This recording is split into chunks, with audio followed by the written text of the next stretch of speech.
তোমার মেয়ের কলুষিত করতে। করালি, এত বড় অপমান, আর তুমি এখন ওই দাঁড়িয়ে রইলি।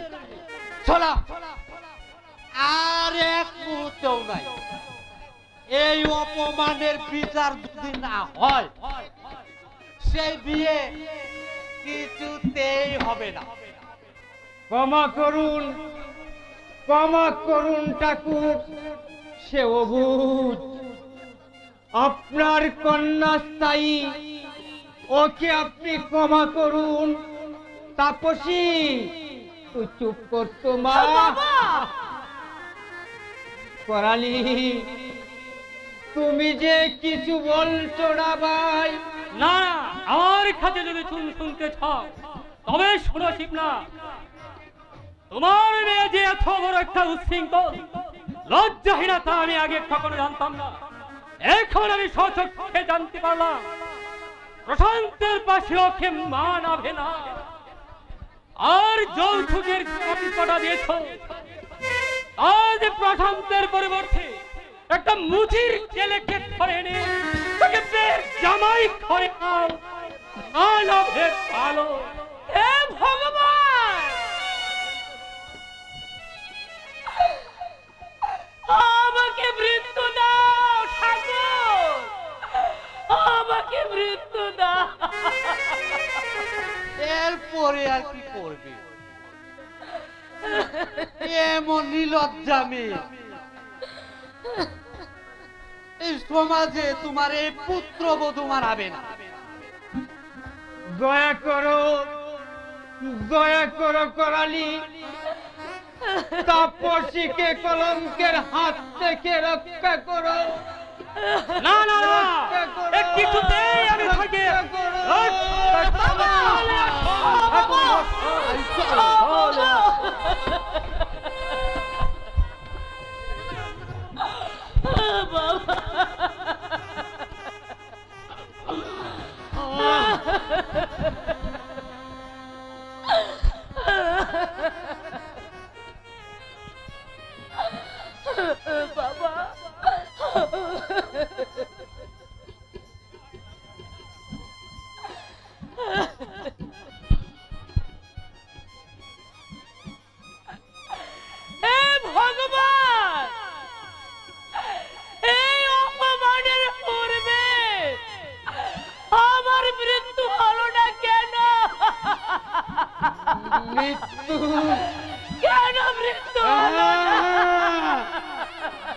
মৃত্যু হওয়াই তো উচিত ছিল পুরাবুকি, মৃত্যু হওয়াই তো উচিত ছিল।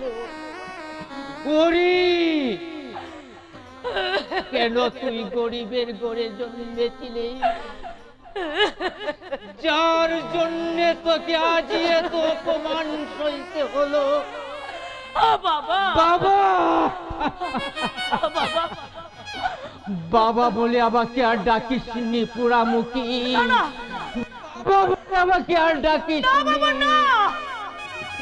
আমি যে তোর বাবার অযোগ্য। ওরে, টাকার অভাবে যে পিতা যৌতুকের দাবি মিটাতে পারে না, তাকে বাবা বলে ডেকে আর কলঙ্কিত করিস না। তবু যে তুমি আমার বাবা, প্রয়োজন হলে তোমার তাপসী জীবন কুমারী ব্রত পালন করবে বাবা। তবু ওই সব অর্থলোভী নরপিশাচের হাতে তোমাকে আমি অপমানিত হতে দেব না বাবা।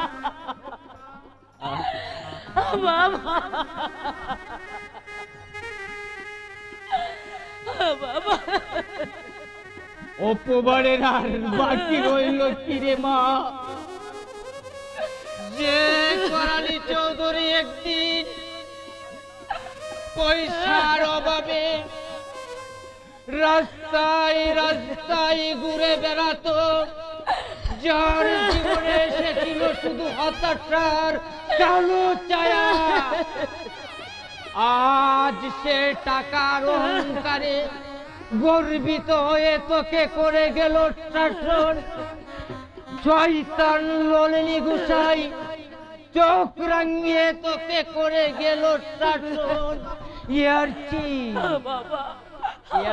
আর অপবাদের কি বাকি রইল মা? আমি তাই তো বলছি বাবা, সারা জীবন আমি তোমারই ব্রতই পালন করব বাবা। তবু তোমাকে অপমান করে আমি কাউকে বিয়ে করবো না বাবা, আমি কাউকে বিয়ে করবো না। দেখি এই একটুকু সমাজ আমার কি বিচার করতে পারে, আমার কি বিচার করতে পারে, আমার কি বিচার করতে পারে।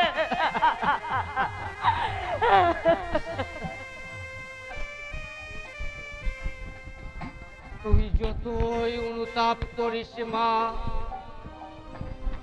তোর দুঃখ তোর বেদনা এই অন্ধ সমাজ কোনদিন তা বুঝবে না। আমার মতো এ দেশের হাজার হাজার কন্যা দায়গ্রস্ত পিতারা বুঝে এ জ্বালা এ বেদনাতে যে কত তীব্র বিষ রয়েছে। তাই তোকে আজ পাত্রস্থ করতে আমি যে আজ পাগল হয়ে গেছি, আমি যে আজ পাগল হয়ে গেছি। কিন্তু তা কি সম্ভব? সেই ব্যবস্থাটা আমি করব। বলো বলো বিশান ভাই, বলো কি করে তা সম্ভব? তুমি ইচ্ছে করলে সবই সম্ভব বিশান, সবই সম্ভব। কি করে? কেন? তোমার জমি জিরাত ভারী ঘর পুকুর সবই তো আছে, তা থেকে না হয় কিছু বিক্রি করে দাও, সব লেঠা চুকে যাবে। বলো কি বিশান, জমি জিরাত বিক্রি করে মেয়ের বিয়ে যৌতুক দেবে? কিন্তু তা কি করে সম্ভব বিশান? কেন সম্ভব শুনি? মেয়ের চেয়ে জমির মূল্য বেশি, কিন্তু এর মধ্যে আর কোনো কিন্তু নয় শিবনাথ। আজ হোক কাল হোক মেয়ের বিয়ে তোমাকে দিতেই হবে, নইলে যে সমাজে মুখ দেখাতে পারবে না। তাপসীর কলঙ্কে সারা গাঁ হয়ে যাবে। না না না না, অবিশ্বাস করতে পারি ভীষণ, অবিশ্বাস সইতে পারবো, তাপসীর কলঙ্ক আমি সইতে পারবো না। আমার একটি মাত্র মা মরা মেয়ে, তাকে যে সুখী করতে তার মায়ের কাছে কথা দিয়েছি, তা আমি কেমন করে ভুলে যাব? না না না, আমি আর ভাবতে পারি না ভীষণ, আমি আর ভাবতে পারি না। বলো ভাই বলো, কি আমাকে করতে হবে? তাহলে এই উত্তর মহলে 5 বিঘা জমি থেকে 4 বিঘে জমি না হয় বিক্রি করে দাও, আর পুকুর দিয়েই বা কি করবে সেটা না হয় বৎসরের জন্য বন্ধক রেখে দাও। তবে যে আমার আর কিছু রইল না ভাই। না থাক, তবু তোমার মেয়েকে উদ্ধার করতে হবে। তুমি ভেবে দেখো শিবনাথ, আজ যদি তোমার তাপসী আইবুড়ো হয়ে ঘরে বসে থাকে, তাহলে তোমার মাস্টারি জীবনের সমস্ত সাধনাটাই ব্যর্থ হয়ে যাবে। সমাজে মুখ দেখাতে পারবে না।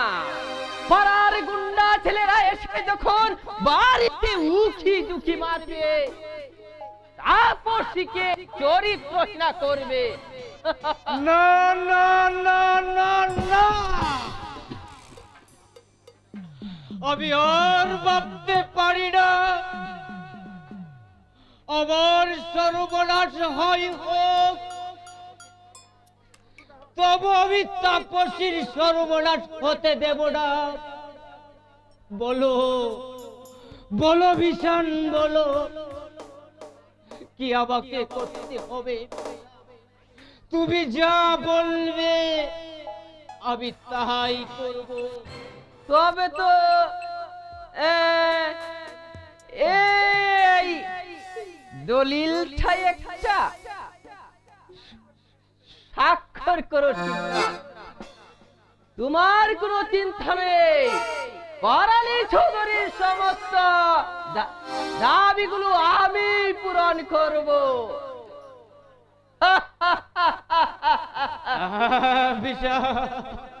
করো, জয় করো শিবনাথ, করো করো, জয় করো।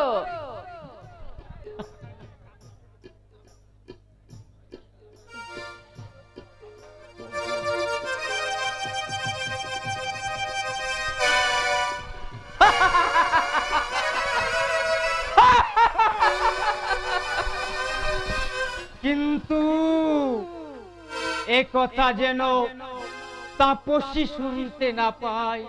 তাপসী কেন, একটি কানা মাছিও শুনতে পাবে না।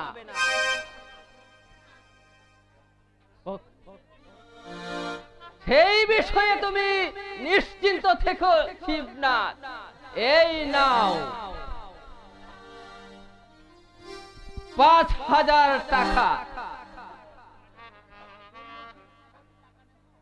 মূল্য ঠিক না করেই টাকা নেব? তার জন্য ভাবতে হবে না, মূল্যটি পরে ঠিক হলেই চলবে। আগে করালিকে বুঝিয়ে শুনিয়ে রাজি করে নে, তারপর। ভগবান, তুমি স্বর্গ থেকে চেয়ে দেখো, এক অসহায় দরিদ্র কন্যা দায়গ্রস্ত পিতা তার স্নেহের দুলালিকে পাত্রস্থ করতে তার জীবনের সর্বস্ব কেমন করে যৌতুকের অভিশাপে নিঃশেষ করে দিয়েছে।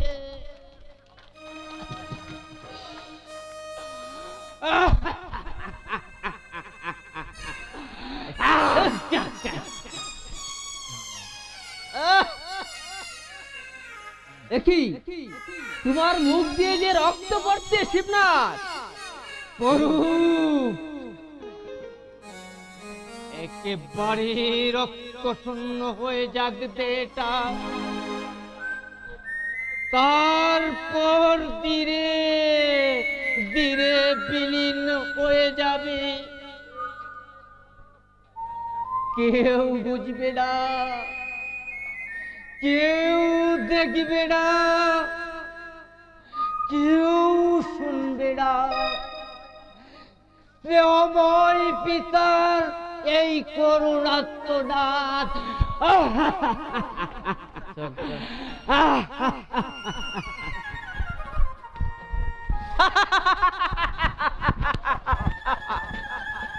এক দিলে দুই পাখি শিকার করব।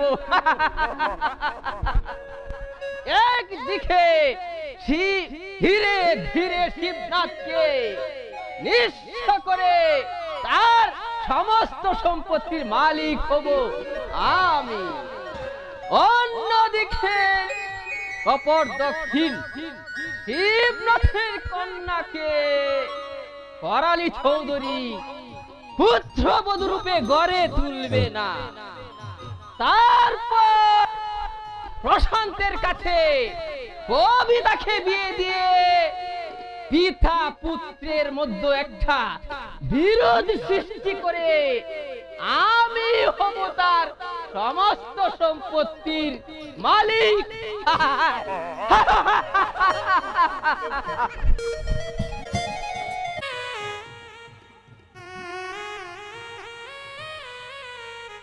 বলিস না যৌতুক দিয়ে শিবনাথ বিয়ের স্বপ্ন দেখছে।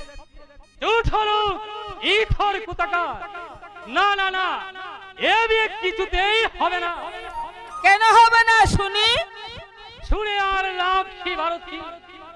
সে একটা ছোট লোক, ইথর অভদ্র, নইলে কিনা বলে এত টাকা যৌতুক দিয়ে আমি বিয়ে দিতে পারবো না।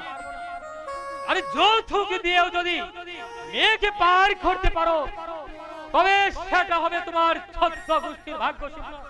আর তাপসীর মতো মেয়েকে পুত্রবধূ করে ঘুরে তোলা সেটাও হবে তোমার ১৪ গোষ্ঠীর ভাগ্য। মধু মধু ঠিকই বলছে কর্তা। তাপসীর মতো মেয়ে এই ১০ গ্রামে আর একটা আছে কিনা তাও সন্দেহ। কত টাকা যৌতুক চেয়েছিলে? মাত্র ২০,০০০ টাকা নগদ। ঈশ্বরী শোনা, তাতে আবার ওই নলিনী গুসাইয়ের অনুমতি ৫,০০০ টাকা নগদ ৫ বড়ি শোনা ছেড়ে দিয়েছি। তবু সে বলে আমি অফারও, সে কিনা বলে আমার হাত ধরে ক্ষমা চেয়ে বলে আমি ৫,০০০ টাকা ও ৫ বড়ি শোনার বেশি দিতে পারবো না। ছি ছি ছি, এমন ছোট লোকের মেয়েকে আমি পুত্রবধূ রূপে গড়ে তুলবো?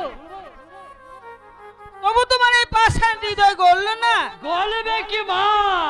এই যে পাথর দিয়ে গড়া। মধু, মধু চুপ কর মধু, বারবার অপমান করলে বাড়ি থেকে তাড়িয়ে দেবে তাই দাও। তবু নিষ্পাপ একটা জীবনকে অকালে ডালি দিও না কর্তা, অকালে ডালি দিও না। যে মেয়ের পিতা যৌতুক দিতে পারে না সে মেয়ের মরাই ভালো। আর যে পিতার অগাধ ধন সম্পদ থাকা সত্ত্বেও একটা দিন দরিদ্র মাস্টারের কাছে যৌতুকের দাবি করে, যার অন্তরে দয়ার লেশ নাই মাত্র, সে তো নির্মম, এত নিষ্ঠুর, আর তার অপরাধ হওয়া বুঝি ভালো? আরথি কি দরকার ছিল যৌতুকের? তোমার এত টাকা খাবে কে? ছেলে বউ যদি সুখী হয় তাতেই তো আমাদের সুখ। তবুও সামাজিকতা রক্ষা করতে গিয়ে যৌতুকের যে আমার বিশেষ প্রয়োজন। যৌতুক বিয়ে আমি করবো না বাবা। করবে না? না, যৌতুক আমার প্রয়োজন নেই। তোমার না থাকলে কি হবে? কর্তার যে রয়েছে, তা না হলে যে আর জমিদারি রক্ষা হবে না। ছেলের বলে সবার সামনে বুক ফুলিয়ে দাঁড়াতে পারবে না। এই যে কত বড় মান, তা তুমি বুঝবে না কুকা, তা তুমি বুঝবে না। তুমি চুপ করো মধু। চুপ করবো কি কর্তা? কুকা কি কেবল তোমার? আমার কেউ নয়। ছোটবেলা থেকে ওকে আমি কুলে পিঠে করে মানুষ করেছি। আমি চাকর হয়ে যদি কুকার সুখে সুখী হতে পারি, তবে তুমি কেন পারো না পিতা হয়ে সন্তানের সুখে সুখী হতে? আমি বুঝবো, তুমি এখান থেকে যাও। যাচ্ছি, তবে যাবার পূর্বে বলে যাচ্ছি কর্তা, তোমার স্বার্থের জন্য যদি কুকা বাবুর কোনো অনিষ্ট হয় তবে সবাই তোমাকে ক্ষমা করলেও আমি তোমাকে ক্ষমা করব না। কথাটা মনে থাকে যেন। আমি তোমাকে অভিশাপ দেব, অভিশাপ দেব, অভিশাপ দেব। আজকাল পেয়ে পেয়েও দেখছি চাকর ঠায় করে মাথার উপর ছেড়ে বসেছে। তার একটা দেখছি ব্যবস্থা করতে হবে। মধুর কোনো দোষ নেই।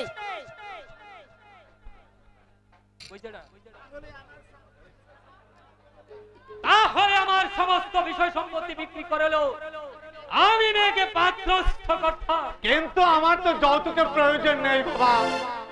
তুমি না চাইলেও আমি যে চাই, কারণ তাদের সাথে আমার মান ইজ্জত সামাজিকতা রক্ষা করতে সবাই যে জড়িত রয়েছে। ছেলের পিতা হয়ে যদি এতটুকু দাবি না করতে পারি তবে মান সম্মান বলতে রইল কি? তাই বলে এই যৌতুকের অভিশাপে তোমার সংসার কি অকালে ধ্বংস হয়ে যাবে? তাতে আমার কি? আমি দেখবো আমার স্বার্থ, আমার স্বার্থ রক্ষার জন্য প্রয়োজন হলে প্রশান্তকে আমি অন্যত্র বিয়ে করাবো বাবা। তবু শিবনাথ মাস্টারের কন্যাকে নয় বাবা। হ্যাঁ হ্যাঁ, তুমিও শুনে রাখো প্রশান্ত, মান ইজ্জত নষ্ট করে তাকে আমার পুত্র বধূ করে যার তার মতো নিয়ে আসতে পারি না। আমার পুত্র বধূকে আসতে হবে শান সৈকতের মধ্য দিয়ে, আরো 10 জনের মতো হাতে দ্বন্দ্ব লক্ষ্মী মাথা উঁচু করে। আর শিবনাথ যদি আমার দাবি পূরণ করতে না পারে তবেই তার মেয়েকে আমি উৎসবধূ রূপে ঘরে তুলব, নতুবা নয়। এই আমার প্রতিজ্ঞা। তবে আমার প্রতিজ্ঞাটা শুনে যাও বাবা। তাপসীকে আমি কথা দিয়েছি যেমন করে হোক এই যৌতুকের অভিশাপ থেকে এই সমাজকে আমি মুক্ত করব। এতে যদি আমার জীবনের ওপর নির্মম নিষ্ঠুর আছে তবু আমি তা হাসি মুখে বরণ করব, তবু আমি পিছপা হব না। প্রশান্ত, তুমিও শুনে রাখো প্রশান্ত, যে পুত্র পিতাকে অপমান করে একটা নির্লজ্জ মেয়েকে বিয়ে করতে চায় তাকে কখনোই চৌধুরী পুত্র বলে স্বীকার করবে না। প্রয়োজন হলে তাকে আমি ত্যায্য পুত্র বলে ঘোষণা করব, কিন্তু পুত্র বলে স্বীকার করব না, স্বীকার করব না। মা, মা গো, কি হবে মা? এ বিয়ে যে ভেঙে যাবে মা। না প্রশান্ত, এই বিয়ে আমি কিছুতেই ভাঙতে দেব না। যেমন করে হোক এই বিয়ে হবে। তোর পিতার দাবি মিটিয়ে আমার গায়ের অলংকার বিক্রি করে হলেও আমি আমি এই বিয়ে তোকে করাবো।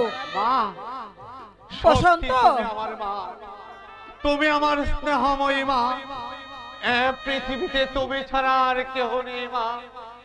সুখে দুঃখে সর্বসময়ে স্নেহের দৃষ্টি দিয়ে আগলে রেখেছো জননী। হে জননী, আমি তো তোমার ঋণ পরিশোধ করতে পারবো না, তাই যা দিল তা অন্য কিছু নয়, এই অবাগা সন্তানের সহস্র কোটি প্রণাম। বসন্ত, ওঠ বাবা। ওরে, তুই যে আমার একমাত্র নয়নের মণি, কলিজার টুকরো।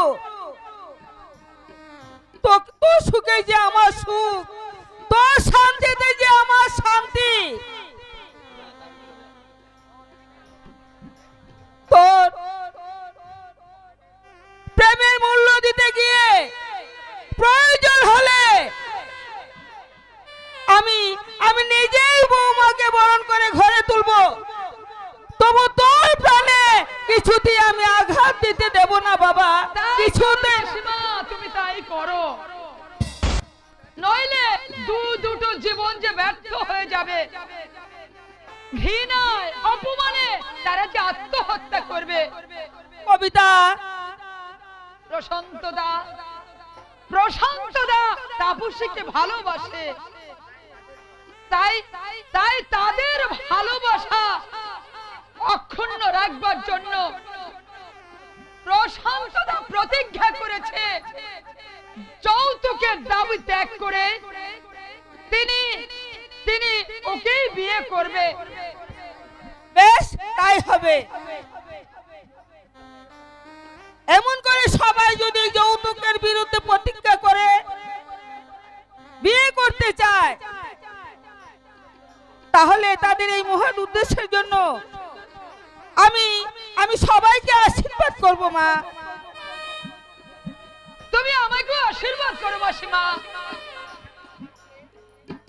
এই অন্ধ নারী সমাজকে আমি যেন আলোর পথে এগিয়ে নিয়ে যেতে পারি।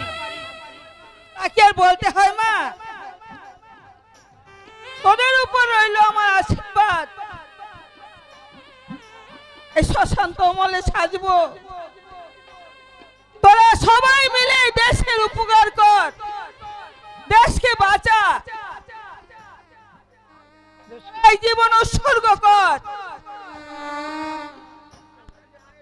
আমরা যে মায়ের জাত, আমরা কি পারি করতে? চিহ্ন ফুটে উঠেছে মাসিমা। কেন, কি হয়েছে অমলেশ? হবে আবার কি, বলাই দাস হালদার মশাইয়ের কাছ থেকে সাদা কাগজে সই করে 2000 টাকা নিয়েছিল। সেই ঋণের টাকা পরিশোধ করতে না পারায় তার সমস্ত জমি জিরাত জোর করে দখল করে নিয়েছে। কি বলো অমলেশ, এত নিষ্ঠুর হালদার মশাই? এমনকি তার পুত্র হিমাংশু হালদার মশাই সব পরিবারে বলাইকে বাড়ি থেকে উচ্ছেদ করেছে। তবে তোর অপেক্ষা করে যায় না বসন্ত, এখনই হালদার মশাইকে জমি দখলে বাধা দিতে হবে। তুমি কি বলো কবিতা? আমি যে কি বলবো মাসিমা, তা আমি ভেবেই পাচ্ছি না। আমি যেখানে মানুষের সেবায় নিজের জীবনকে উৎসর্গ করে দিয়েছি, আর সেখানে আমার বাবা এত বড় একটা হীন কাজ করেছে, তা আমার ভাবতেও ঘৃণায় লজ্জায় মাথাটা কাটা যাচ্ছে। কবিতা, তবে যা বসন্ত, যেমন করে হোক বালাই দেশের জমি দিলে তারাকে আবার ফিরিয়ে দেবি। যদি কেউ বাধা দেয়, তুই নিজের দেহে রক্ত দিয়ে তাদেরকে তার বাড়িতে পুণ্যবহল করবি। এই রইল আমার আদেশ।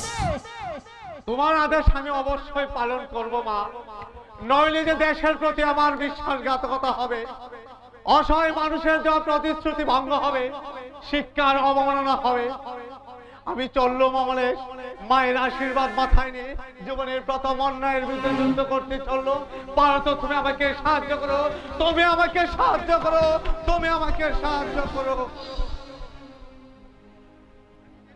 আমি ভেবেই পাচ্ছি না কবিতা, কেন মানুষ মানুষের প্রতি এত হীন আচরণ করে।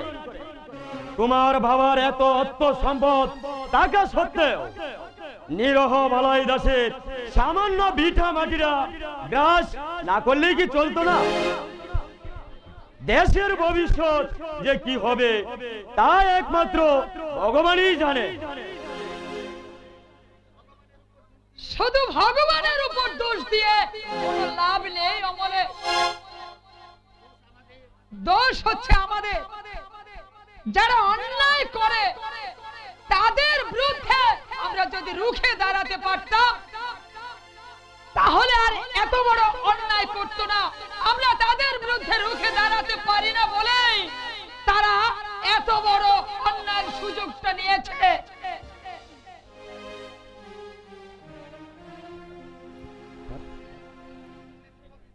তুমি ঠিকই বলেছো কবিতা, প্রতিরোধ না করলে যে নীরবে মার খাওয়া ছাড়া আর কোনো উপায় থাকবে না।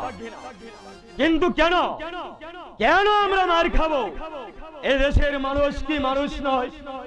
তারা কি বুঝে না তাদের ভালো মন্দের কথা? যদি বুঝে তবে কেন তারা জেগে ওঠে না? জাগাতে হবে বাংলার যুব সমাজকে।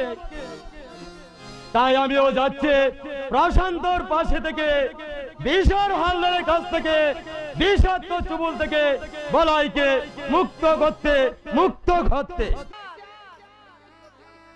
আমরা কি পারি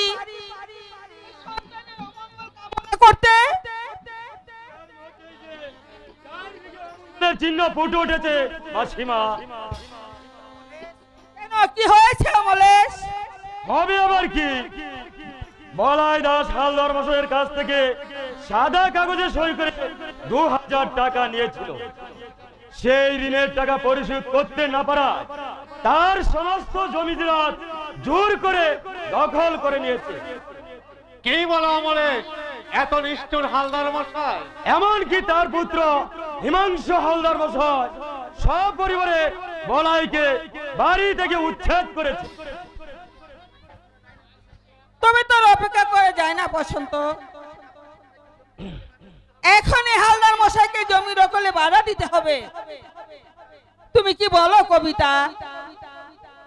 আমি যে কি বলবো মাসিমা, তা আমি ভেবেই পাচ্ছি না। আমি যেখানে মানুষের সেবায় নিজের জীবনকে উৎসর্গ করে দিয়েছি, আর সেখানে আমার বাবা এত বড় একটা হীন কাজ করেছে, তা আমার ভাবতেও ঘৃণায় লজ্জায় মাথাটা একেবারে কাটা যাচ্ছে। কবিতা, তবে যা বসন্ত, যেমন করে হোক বালাই দেশের জমি দিলে তারাকে আবার ফিরিয়ে দেবি। যদি কেউ বাধা দেয়, তুই নিজে দেহে রক্ত দিয়ে তাদেরকে তার বাড়িতে পুনর্বহাল করবি। এই রইল আমার আদেশ।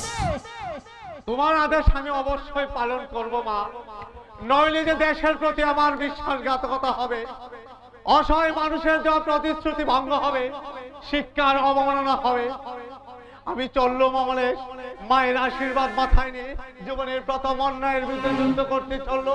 পারো তো তুমি আমাকে সাহায্য করো, তুমি আমাকে সাহায্য করো, তুমি আমাকে সাহায্য করো।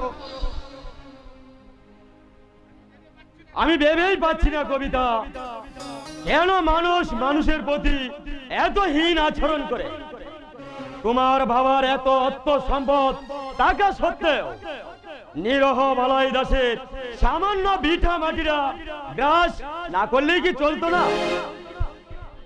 দেশের ভবিষ্যৎ যে কি হবে তা একমাত্র ভগবানই জানে।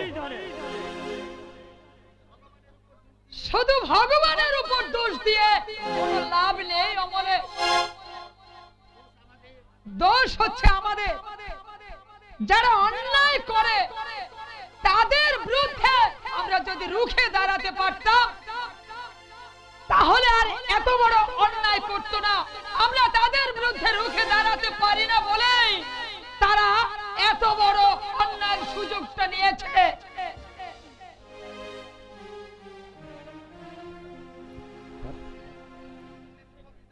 তুমি ঠিকই বলেছ কবিতা, প্রতিরোধ না করলে যে নীরবে মার খাওয়া ছাড়া আর কোনো উপায় থাকবে না। কিন্তু কেন কেন আমরা মার খাবো? এ দেশের মানুষ কি মানুষ নয়? তারা কি বুঝে না তাদের ভালো মন্দের কথা? যদি বুঝে তবে কেন তারা জেগে ওঠে না? জাগাতে হবে বাংলার যুব সমাজকে। তাই আমিও যাচ্ছি প্রশান্তর পাশে থেকে, বিশাল হালদারের কাছ থেকে, বিষাক্ত চুবুল থেকে বলাইকে মুক্ত করতে, মুক্ত করতে। মুক্তি দাও, মুক্তি দাও ঠাকুর। আমি কি অপরাধ করেছি ঠাকুর, যার জন্য এত অপমান আমাকে সহ্য করতে হচ্ছে? আমি তো ভুলেও কোনো পাপ করিনি ঠাকুর। বিপদে আপদে আমি শুধু তোমাকে স্মরণ করেছি ঠাকুর।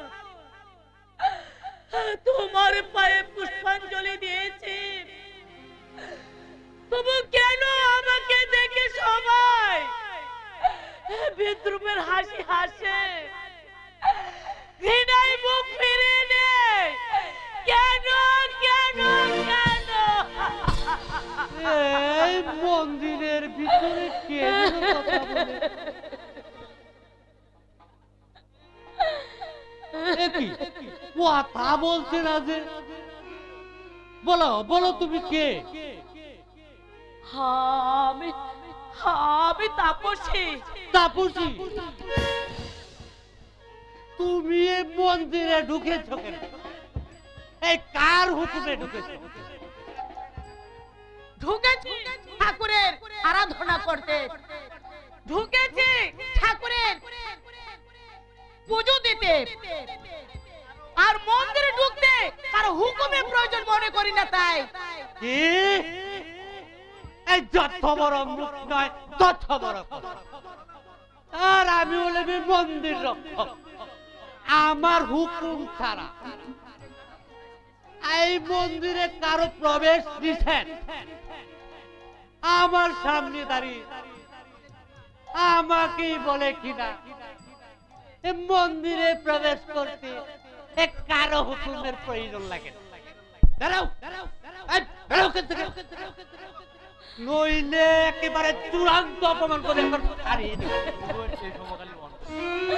কেন ঠাকুর, এই মন্দিরটা কি আপনার বাবার না আপনার পৈতৃক সম্পত্তি যে আপনি আমাকে এই মন্দির থেকে তাড়িয়ে দেবেন?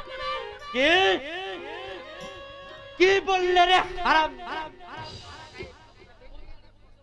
এই যে কত পারাদের টুকরাদের নিয়ে যে বলে যে এই পষ্টি নষ্টি করো, ও ঠাকুর,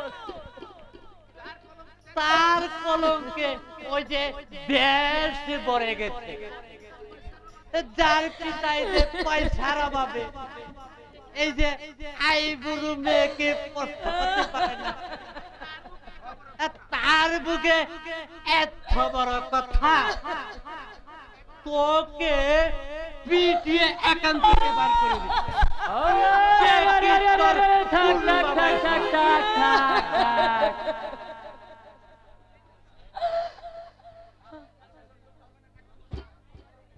আপনাকে আর শাসন করতে হবে না ঠাকুর মশাই, যা করার আমি ব্যবস্থা করছি। এদিকে আসেন, এদিকে আসেন। আহো আহো।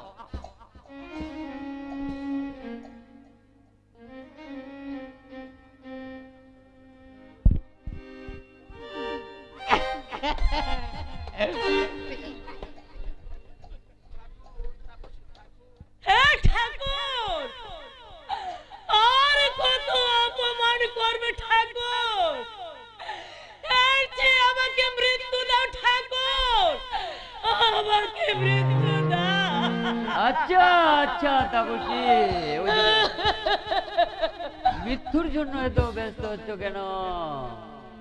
তোমার কিসের ভয়? তুমি আমার